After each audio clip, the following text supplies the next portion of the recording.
আজকে থানা নিউজ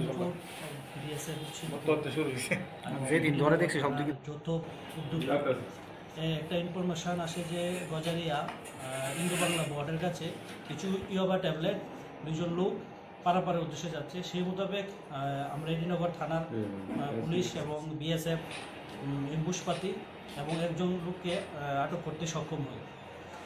তাকে আটক করে তাকে জিজ্ঞাসাবাদ করে তার কাছ থেকে আমরা একটি প্লাস্টিকের প্যাকেট উদ্ধার করি, যার মধ্যে 32-30টি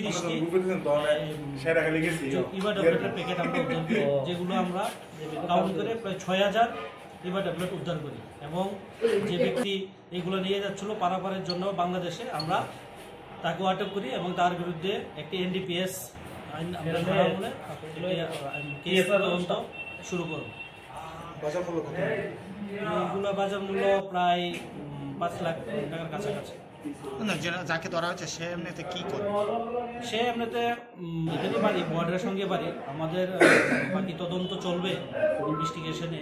ওর সাথে আর কে কে যুক্ত আছে, ও কোন জায়গা থেকে মালগুলো মানে কিনে নিয়ে এসে কোথায় পারাপার করবে এবং তাকে কে সাহায্য করবে, এই সবগুলো আমরা ইনভেস্টিগেশন করে আমরা পুরোপুরি বার করবো। এবং তার সাথে যারা আরও যুক্ত আছে আমরা তাকেও অ্যারেস্ট করে এই কেসে আমরা ঢুকবো। কারণ আমাদের একটা আমাদের উপর থেকে নির্দেশ দেয় ড্রাগসের বিরুদ্ধে আমরা পুরোপুরি আমরা এইগুলোকে নির্মূল করতে হবে। আপনারা জানেন কিছুদিন আগেও আমরা এডিনগর ক্যাম্পের বাজার এলাকাতে এইভাবে একজনকে অ্যারেস্ট করেছি, সে এখন জেল হাজতে আছে। এইভাবে আমাদের প্রয়াস যে ড্রাগস মুক্ত করা সমাজকে, এটা আমাদের জারি থাকবে, ভবিষ্যতেও জারি থাকবে।